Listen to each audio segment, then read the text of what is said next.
Hello everyone. Today we are going to learn about differences between tort and breach of contract and tort and crime.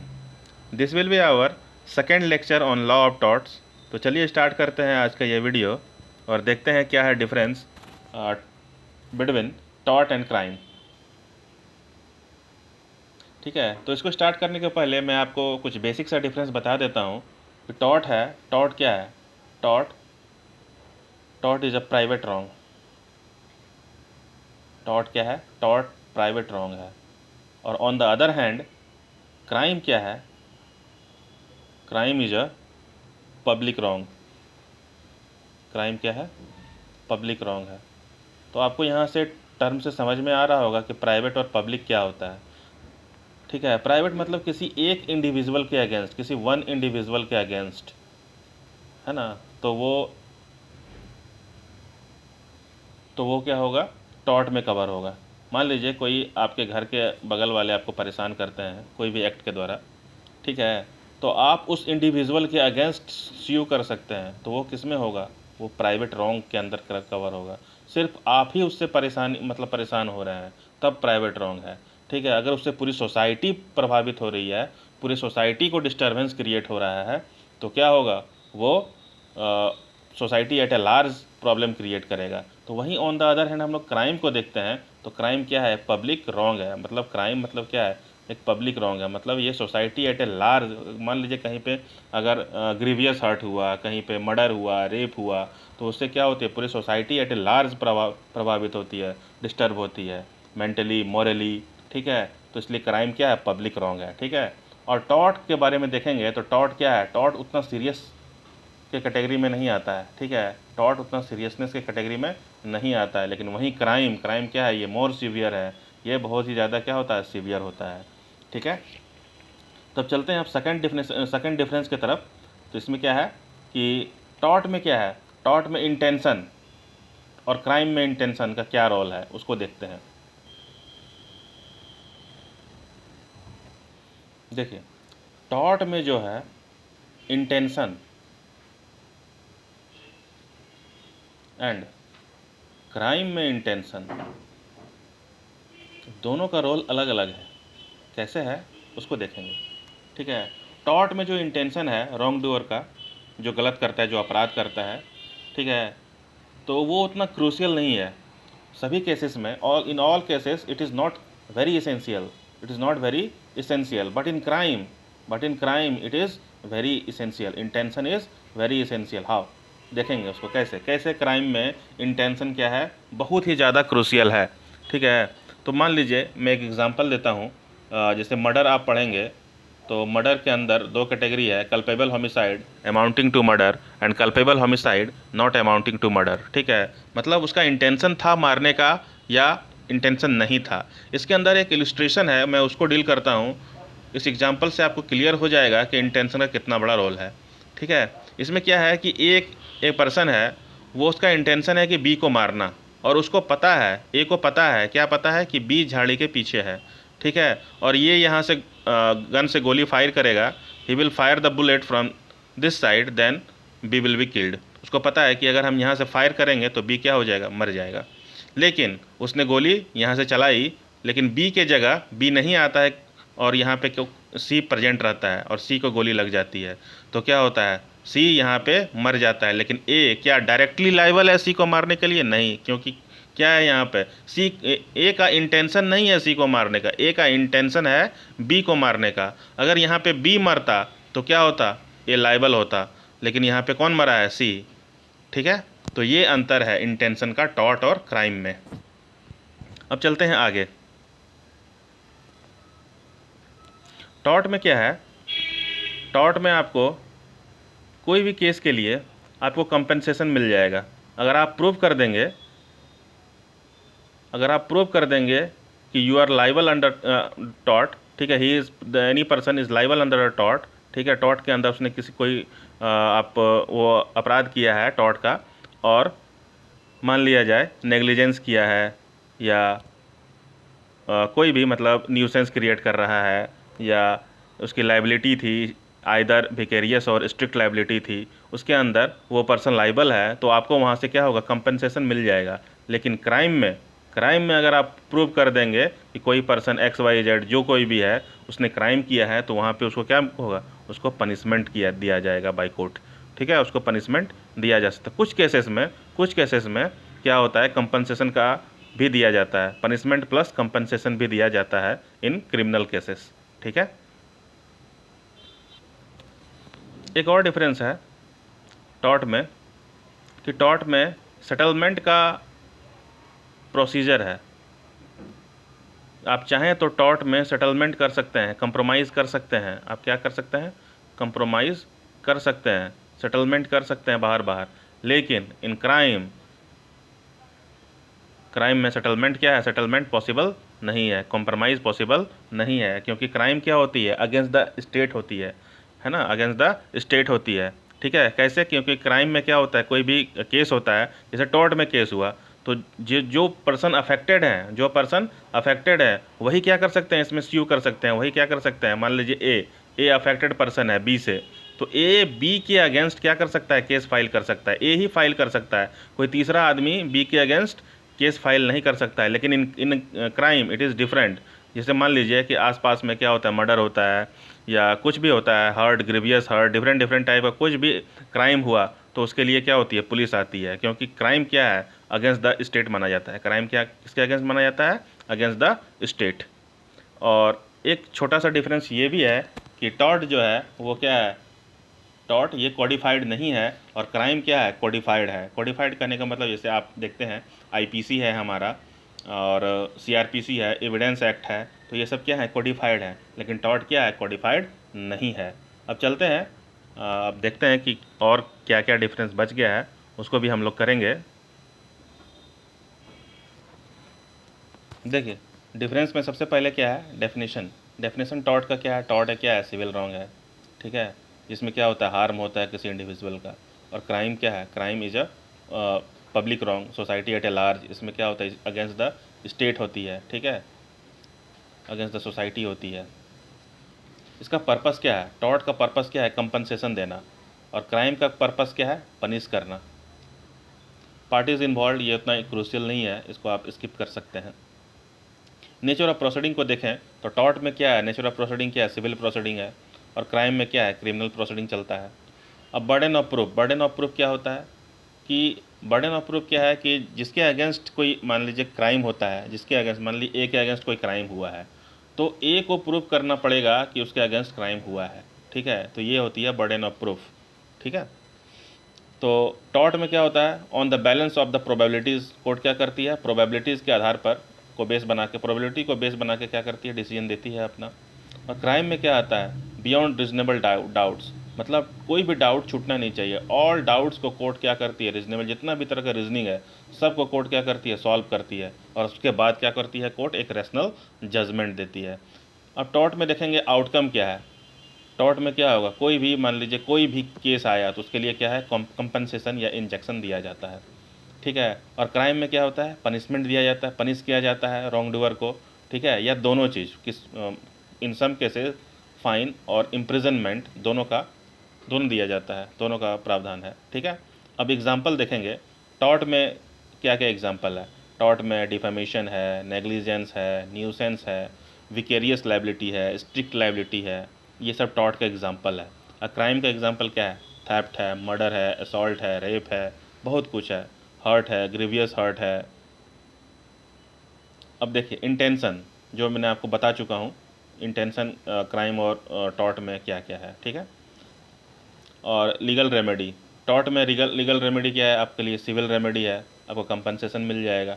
और crime में क्या होगा, आप जो crime किया है उसके अगेंस्ट आप पनिशमेंट का मांग कर सकते हैं, you can ask for the punishment. ठीक है, ये चीज़ें हैं। Despite of the differences there are also similarities between tort and crime. ठीक है, तो बहुत सारे डिफरेंस के अलावा टॉर्ट और क्राइम में क्या है, कुछ सिमिलरिटीज़ भी हैं। तो देखते हैं हम लोग कुछ क्या क्या टॉर्ट और क्राइम में सिमिलरिटीज़ हैं। ठीक है, तो दोनों क्या है, टॉर्ट और क्राइम दोनों क्या है, वायलेशन है किसका है, राइट इन रैम का, राइट इन रैम का वायलेशन है। मतलब राइट इन रैम मतलब क्या? राइट इन रैम कहने का मतलब वर्ल्ड एट लार्ज, ठीक है, सोसाइटी एट अ लार्ज, ठीक है। तो दोनों क्या है, राइट इन रैम का वायलेशन होता है दोनों के केस में, ठीक है। और दोनों में क्या होती है, जो लॉ होती है वो फिक्स किया जाता है किसके द्वारा? इंस्टीट्यूट के द्वारा, ठीक है। जैसे हम लोग देखते हैं ना, लॉ ऑफ टॉर्ट है ना, और क्रिमिनल लॉ है। तो दोनों में क्या है, लॉ मतलब पहले से ही फिक्स किया हुआ है, ठीक है। और देखेंगे दोनों में क्या सिमिलरिटीज़ है। तो कुछ एग्जांपल हैं जो टॉर्ट में भी कवर होता है और क्राइम में भी कवर होता है। वैसे क्या क्या एग्जांपल हैं मैं आपको बताता हूँ। जैसे है असॉल्ट है, डिफेमेशन है, नेग्लिजेंस है। ये सब सारी चीज़ें, ये क्या है, टॉर्ट भी है और क्राइम भी है। तो इसको भी आप ध्यान में रखेंगे। Now let us see what is the difference between tort and breach of contract. तो टॉर्ट और ब्रीच ऑफ कॉन्ट्रैक्ट में क्या डिफरेंसेस हैं उसको देखते हैं, ठीक है। टॉर्ट और कॉन्ट्रैक्ट, इसको देखते हैं। आप इसको ब्रीच ऑफ कॉन्ट्रैक्ट ही लिखिए, ब्रीच ऑफ कॉन्ट्रैक्ट ही लिखिए, ठीक है। टॉर्ट में क्या होता है, जो ड्यूटीज़ होती है वो लॉ के द्वारा फिक्स किया जाता है। क्या ड्यूटीज़ है, मतलब सोसाइटी में अगर आप रह रहे हैं तो आपको वहाँ पे ड्यूटीज़ भी है, आपके पास ड्यूटीज़ भी होनी चाहिए। मतलब आप जैसे क्या ड्यूटी होगी, duty not to create noise, duty not to create pollution, duty not to create different type, जिससे क्या होगा, कोई भी बगल वाला आपके पड़ोसी में रहने वाले लोग उससे क्या हो, उसको नुकसान ना हो, उनको दिक्कत ना हो, उनके लिविंग स्टैंडर्ड में किसी भी तरह का कोई ऑब्स्टेकल नहीं आए, ठीक है। तो ये ड्यूटी आपको होती है when you are living in a society, ठीक है। तो ये क्या होती है, ये ड्यूटी ये जितनी भी तरह की ड्यूटीज़ हैं ये सब मॉरल ड्यूटीज़ होती हैं। ये सब क्या होती हैं, मॉरल ड्यूटीज़ होती हैं। लेकिन यहाँ पे ब्रीच ऑफ कॉन्ट्रैक्ट में क्या है, ब्रीच ऑफ कॉन्ट्रैक्ट में क्या है, ड्यूटीज़ पहले से ही फिक्स होती है। क्या होती है, फिक्स होती है। अगर आप ब्रीच किए तो क्या करना पड़ेगा, आपको कंपनसेशन देना पड़ेगा, जो भी क्या होता है पहले से फिक्स होता है, किसमें, कॉन्ट्रैक्ट में। लेकिन टॉर्ट में ऐसा कुछ नहीं होता, ठीक है। और टॉर्ट जो है ये राइट इन रैम है। टॉर्ट क्या है, राइट इन रैम है। राइट इन रैम कहने का मतलब society at a large, society at a large. लेकिन वही कॉन्ट्रैक्ट जो है वो राइट इन रैम नहीं है, वो क्या है, राइट इन पर्सोनम है। मतलब पर्सोनम कहने का मतलब किसी स्पेसिफिक इंडिविजुअल के अगेंस्ट। अब यहाँ पे मैं राइट इन रैम और राइट इन पर्सोनम का आपको मैं एग्जांपल देता हूँ, जिससे क्या होगा, आपको क्लियर हो जाएगा कि राइट इन रैम और राइट इन पर्सोनम क्या होता है, ठीक है। जैसे मान लीजिए एग्जांपल है राइट इन रैम का, मतलब ऑनरशिप ऑफ लैंड, ऑनरशिप किसी भी चीज़ का, लैंड का हो या कोई प्रॉपर्टी का हो, तो वो क्या है, वो वर्ल्ड एट लार्ज है। मतलब पूरी दुनिया के अगेंस्ट है, मतलब के सामने है कि आप उसके ऑनरशिप हैं। लेकिन स्पेसिफिक कैसे होता है, जैसे मान लीजिए कलेक्शन ऑफ रेंट, आपको रेंट का कलेक्शन करना है, आपको टैक्स का कलेक्शन करना है। तो आप क्या करेंगे, आप किसी स्पेसिफिक इंडिविजुअल से मांगेंगे। मान लीजिए आपने ए को घर किराए पे दिया है और वो आपका टेनेंट है, तो आप जाके ए से ही रेंट मांगेंगे, ठीक है। तो यहाँ पर क्या है, फिक्स है। तो इसीलिए ये डिफरेंस है राइट इन रैम और राइट इन पर्सोनम का। आप इसको याद रखेंगे कि टॉर्ट क्या है, राइट इन रैम होता है, और इन कॉन्ट्रैक्ट क्या होता है, in breach of contract it is क्या है, it is right in personam. दूसरा बेसिक सा डिफरेंस क्या है, इसको देखेंगे हम लोग। दूसरा डिफरेंस है यहाँ पे हमारे पास, टॉर्ट में क्या है, जो आपको डैमेजेस जो हैं वो अनलिक्विडेटेड होते हैं। टॉर्ट में क्या होते हैं, जो डैमेजेस होते हैं वो क्या होते हैं, अनलिक्विडेटेड होते हैं। अनलिक्विडेटेड करने का मतलब क्या है, और यहाँ पे क्राइम कह रहा हूँ, ब्रीच ऑफ कॉन्ट्रैक्ट में क्या होता है, ये लिक्विडेटेड होता है। ये क्या होता है, लिक्विडेटेड होता है। It is liquidated, tort and contract.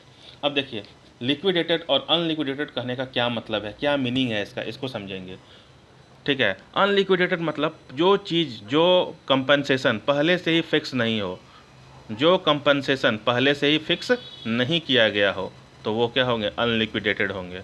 और कॉन्ट्रैक्ट में जैसा कि आप देखते होंगे, कॉन्ट्रैक्ट साइन होता है तो पहले से ही सब चीज़ फिक्स रहता है कि अगर आपने ये काम नहीं किया, ये सही समय पे नहीं किया, तो आप क्या होंगे, इतने मतलब वहाँ पे मनी अमाउंट लिखा रहता है कि आप इतने पैसे के लिए लायबल होंगे, आपको उतना पे करना पड़ेगा। तो ये क्या है, लिक्विडेटेड। लिक्विडेटेड कहने का मतलब कंपनसेशन पहले से ही फिक्स किया गया है, कंपनसेशन पहले से ही फिक्स किया गया है, ठीक है। और इन टॉर्ट क्या होता है, जो लिमिटेशन होता है वो बिगिन कब करता है, बिगिन करता है when the damage is suffered. जब से डैमेज सफ़र होगा तब से क्या होगा, लिमिटेशन स्टार्ट हो जाएगा। लेकिन on the other hand contract में देखेंगे तो लिमिटेशन कब से शुरू होगा, when the breach of obligation take place. जैसे ही आपने कॉन्ट्रैक्ट का ब्रीच किया तब से ही क्या होगा, लिमिटेशन वहाँ से चालू हो जाएगा। इसको भी आप ध्यान में रखेंगे। देखिए टॉर्ट में क्या है, टॉर्ट में इंटेंशन और कॉन्ट्रैक्ट में इंटेंशन का क्या रोल है, इसको देखेंगे। टॉर्ट में वाइल डिसाइडिंग ए केस इंटेंशन को देखा जा सकता है, लेकिन कॉन्ट्रैक्ट में इंटेंशन को नज़र अंदाज कर दिया जाता है। मतलब इसको इंटेंशन को नहीं देखा जाता है कॉन्ट्रैक्ट में, टॉर्ट में इंटेंशन को देखा जाता है। मतलब मान लीजिए कोई सामने वाला आदमी ए है, इसने कोई नेग्लिजेंस का केस, नेग्लिजेंट का इसके ऊपर कोई केस है, ठीक है, या इसके ऊपर ट्रेसपास का केस है या डिफेमेशन का केस है, तो इसमें कोर्ट ये देख के चलेगा कि ए कितना पे कर सकता है, उसके हिसाब से ही कंपनसेशन सेट करेगा कोर्ट। लेकिन इन कॉन्ट्रैक्ट ऐसा कुछ नहीं है, जो पहले से ही फिक्स है उसको क्या होगा, देना पड़ेगा। ए आइदर ए बी सी कोई भी पर्सन हो तो उसको क्या करना पड़ेगा, वो कंपनसेशन देना पड़ेगा, ठीक है। ये अंतर है। चलिए इसको भी देख लेते हैं हम लोग, टॉर्ट और कॉन्ट्रैक्ट का। पहले ये टॉर्ट का डेफिनेशन तो मैंने बहुत बार आपको बता दिया है, इसको आप देख लेंगे, टॉर्ट सिविल रॉन्ग है। कॉन्ट्रैक्ट में आप देखेंगे कि कॉन्ट्रैक्ट क्या होता है। कॉन्ट्रैक्ट क्या होता है, failure to fulfil the term of a legally binding agreement, तब क्या होता है, ये ब्रीच ऑफ कॉन्ट्रैक्ट होता है। ये क्या होता है, ब्रीच ऑफ कॉन्ट्रैक्ट। यहाँ पे आप ब्रीच ऑफ कॉन्ट्रैक्ट लिखें इसको, ठीक है। अगर आपने फेल्योर किया, मतलब जो आप उसमें कॉन्ट्रैक्ट को आप साइन कर रहे हैं वहाँ पे टर्म एंड कंडीशन होता है बाइंडिंग एग्रीमेंट के लिए, उस बाइंडिंग एग्रीमेंट को आपने फुलफ़िल नहीं किया, उसके लिए आप फेल हो गए, तो आप ब्रीच ऑफ कॉन्ट्रैक्ट के लिए लायबल हो गए, ठीक है। ये है source of duty. Source of duty tort में क्या है, इम्पोज्ड बाय लॉ। एक तरह से आपके ऊपर, क्या मैंने आपको बार बार बताया है कि सोसाइटी में अगर आप रह रहे हैं, कोई जगह पे आप किसी विलेज में या कहीं भी रह रहे हैं, तो आपके ऊपर सबसे पहले क्या है, एक मॉरल ड्यूटी इम्पोज्ड है। कौन सा ड्यूटी इम्पोज्ड है, मॉरल ड्यूटी, ठीक है। जो क्या होता है, अब लॉ मतलब कॉन्ट्रैक्ट लॉ में कवर है, sorry contract law of tort में कवर है। और देखिए दूसरा, on the other hand contract में क्या है, ड्यूटी अराइजेज। ड्यूटी कैसे अराइज करता है, that is terms of contract. मतलब जो term and condition of the contract है उसी के अनुसार, उसी के अकॉर्डिंग क्या होता है, कॉन्ट्रैक्ट में ड्यूटी अराइज करता है, ठीक है। रिलेशनशिप भी एक बहुत बड़ा इंपॉर्टेंट पॉइंट है, इसको आप देखें। टॉर्ट में क्या है, पहले से कोई रिलेशनशिप नहीं होता है। टॉर्ट में क्या होता है, कोई रिलेशनशिप पहले से नहीं होता है। लेकिन कॉन्ट्रैक्ट में क्या होता है, जैसे ही आपने कॉन्ट्रैक्ट को साइन किया, रिलेशनशिप क्या होता है, एग्जिस्ट करना शुरू हो जाता है। ये है इंटेंशन देखेंगे। टॉर्ट मे और may not be intentional. Tort में क्या है, इंटेंशन का उतना बड़ा रोल नहीं है, ठीक है। लेकिन कॉन्ट्रैक्ट में क्या है, focus is on the performance not intention. Focus देखा जाता है किसके ऊपर फोकस रहता है, कि परफॉर्मेंस का, कि आइदर ए ने परफॉर्म किया, मतलब अगर आप ए ने कॉन्ट्रैक्ट किया, ठीक है, ए ने कॉन्ट्रैक्ट किया तो उसको क्या करना पड़ेगा, परफॉर्म करना पड़ेगा, ठीक है। मतलब उसके ए के इंटेंशन को नहीं देखा जाएगा कि उसका इंटेंशन क्या था, ठीक है। यहाँ पे क्या है, ए को ये देखा जाएगा कि उसने परफॉर्म किया या नहीं किया। अगर उसने परफॉर्म नहीं किया तो वो ब्रीच ऑफ कॉन्ट्रैक्ट के लिए लायबल है और उसको क्या करना पड़ेगा, कंपनसेशन देना पड़ेगा। एक जैसे एक फिल्मी गाना है, मुझे याद आ रहा है, मैं आपको बता देता हूँ, जो वादा किया वो निभाना पड़ेगा। देखिए राइट का वायलेशन, राइट वायलेटेड देखते हैं। टॉर्ट में जो है वायलेशन किसका होता है, किसका वायलेशन होता है, जनरल ड्यूटी, मतलब ऑन टू द सोसाइटी। मतलब एक जो मोरल ड्यूटी में बार बार मैं आपको बोल रहा हूँ, जो आप ऑन करते हैं टुवर्ड द सोसाइटी, ठीक है, उसका वायलेशन होता है किस में, टॉर्ट में। लेकिन कॉन्ट्रैक्ट में क्या होता है, जो आपने कॉन्ट्रैक्ट साइन किया है, जो स्पेसिफिक ड्यूटी है उसमें मैंसनड है, उसका आप वायलेशन करते हैं तो आप क्या करते हैं, ब्रीच ऑफ कॉन्ट्रैक्ट करते हैं। तो देखते हैं, चलिए आगे ये भी बताते हैं कि आपको इन दोनों में क्या सिमिलरिटीज़ है। आप इसको भी ध्यान में रखेंगे, ये भी काफ़ी इंपॉर्टेंट है, ठीक है, कि आपको टॉर्ट और ब्रीच ऑफ कॉन्ट्रैक्ट में क्या क्या सिमिलरिटीज़ हैं। तो सबसे पहला जो सिमिलरिटीज़ है वो बताता हूँ मैं आपको, there is an infringement of private right. ठीक है, दोनों में क्या होता है, प्राइवेट राइट का इन्फ्रिजमेंट करने का मतलब हनन। ठीक है, दोनों में क्या है, प्राइवेट राइट का इन्फ्रिजमेंट होता है, मतलब ब्रीच ऑफ प्राइवेट राइट, दोनों केस में, टॉर्ट और कॉन्ट्रैक्ट के केस में। ठीक है, और दूसरा क्या होता है, दोनों ही केस में क्या होता है, डैमेजेस जो होते हैं वो कंपनसेशन के तौर पे दिया जाता है। कैसे दिया जाता है, कंपनसेशन के तौर पे, मतलब आपको कंपनसेशन ही मिलेगा, आपको उसमें किसी को पनिशमेंट के लिए लायबल नहीं किया जा सकता। ठीक है, और sometime the same wrong in is both breach of contract and a tort. In such cases the injured party can claim damages under either of the breach of branches of the law. ठीक है, तो कहने का मतलब क्या है कि देखिए, कभी कभी क्या होता है कि कोई ऐसा क्राइम होता है जो ब्रीच ऑफ कॉन्ट्रैक्ट भी है और टॉर्ट भी है। तो ऐसा कोई एग्जांपल मैं आपको बताता हूँ जिससे आपको समझ में आएगा कि ब्रीच ऑफ कॉन्ट्रैक्ट भी कैसे हुआ और टॉर्ट भी कैसे हुआ। मान लीजिए मैंने ए को रखा है घर बनवाने के लिए। ठीक है, ए को हायर किया मैंने कि चलो मेरा घर बना दो, और ए ने क्या किया, बी को हायर कर लिया ऑन बिहाफ ऑफ ए। ठीक है, तो बी को कहा गया था कि छत को जब बनाना है, छत को जब ढालना है, तो उसमें स्पेसिफिक सीमेंट का यूज़ करना है। मैंने कहा था कि उसमें क्या करना है, स्पेसिफिक सीमेंट का यूज़ करना है, और बी ने स्पेसिफिक सीमेंट का यूज़ किया, लेकिन कुछ पॉइंट है जैसे वो उसको नेगलेक्ट कर दिया। जैसे उसमें प्रॉपर पानी डालना था या सीमेंट किस रेशियो में डालना था, तो उसने उस चीज़ को मतलब ध्यान नहीं दिया, तो वो नेग्लिजेंस किया। तो यहाँ पे देखिए, यहाँ पे क्या किया उसने, कॉन्ट्रैक्ट का वायलेशन तो किया ही किया, लेकिन यहाँ पे वो नेग्लिजेंस करके उसने क्या किया, टॉर्ट के लिए भी वो लायबल हो गया। तो ये एक एग्जांपल है, आपके समझने के लिए मैंने आपको दिया है, आप इसको ध्यान से देखें। अब लास्ट में मैं आपको ये बताता हूँ कि general condition of liability for a tort. ठीक है, जनरल कंडीशन क्या है, कैसे आप किसी को टॉर्ट में लायबल कर सकते हैं, मतलब कैसे आप कह सकते हैं कि आपके अगेंस्ट किसी ने टॉर्ट किया है, वो लायबल है, जो पार्टी ए है, बी है, सी है, कोई भी है, वो लायबल है टॉर्ट के लिए। तो in order to constitute a tort the following condition are to be satisfied. ठीक है, ये यहाँ पे 3 कंडीशन है, तीनों के तीनों कंडीशन क्या करना पड़ेंगे, आपको फुलफिल करना पड़ेगा। हाँ, तो मैं आपको बता रहा था कि in order to constitute a tort the following condition are to be satisfied. ये 3 कंडीशन है, तीनों के तीनों कंडीशन आपको सेटिस्फाई करने पड़ेंगे, तब any person will be liable for the tort. क्या है तीनों कंडीशन, इसको देखते हैं। There must be a wrongful act, वहाँ पे क्या होना चाहिए, रॉन्गफुल एक्ट होना चाहिए। ठीक है, रॉन्गफुल समझ रहे हैं, कोई गलत एक्ट होना चाहिए। Such act must be result in legal damage, मतलब ऐसा एक्ट, जो भी एक्ट हो, उससे क्या होना चाहिए, किसी भी पार्टी जो प्लेंटिफ है उसको लीगल डैमेज होना चाहिए, मतलब प्लेंटिफ लीगल डैमेज सफ़र करे। ठीक है, दूसरा कंडीशन ये है। और तीसरा कंडीशन क्या है, some legal remedy must be available there in the form of damages. अब एक छोटा सा एग्जांपल मैं आपको बताता हूँ। When there is right there must be remedy, है ना। आप उस राइट का क्या करेंगे जहाँ पे रेमेडी ही ना हो। मान लीजिए आपको हमने एक राइट दे दिया, जैसे कॉन्स्टिट्यूशन आपको राइट दिया, right to life and personal liberty, आप इसके लिए सुप्रीम कोर्ट या हाई कोर्ट में केस ही नहीं कर सकते हैं, तो क्या फ़ायदा ऐसा राइट का। ठीक है, तो वही कंडीशन यहाँ पे आप डाल के देखें, some legal remedy must be available, मतलब जो लीगल डैमेज हुआ है उसके लिए वहाँ पे लीगल रेमेडी भी होना चाहिए। ठीक है, इन द फॉर्म ऑफ डैमेज। ये तीनों कंडीशन फुलफिल करना होगा, तब जा कर के क्या होगा, कंस्टिट्यूट होगा ये। ठीक है, तो यहाँ पे क्या है, तीनों कंडीशन को आपको फुलफिल करना पड़ेगा in order to constitute a tort.